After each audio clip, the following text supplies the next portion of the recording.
Hello everybody. So today I will talk about calculus. The topic today is about integration.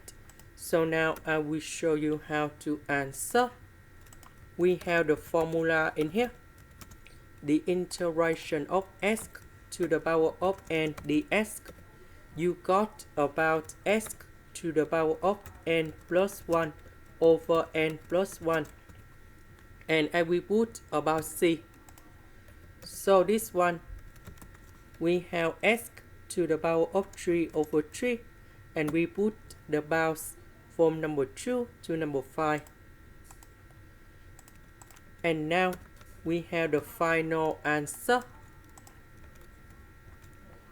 So I will put number 5 in here, number 2 in here, and this one we got the final answer. That is about 117, and this is the final answer.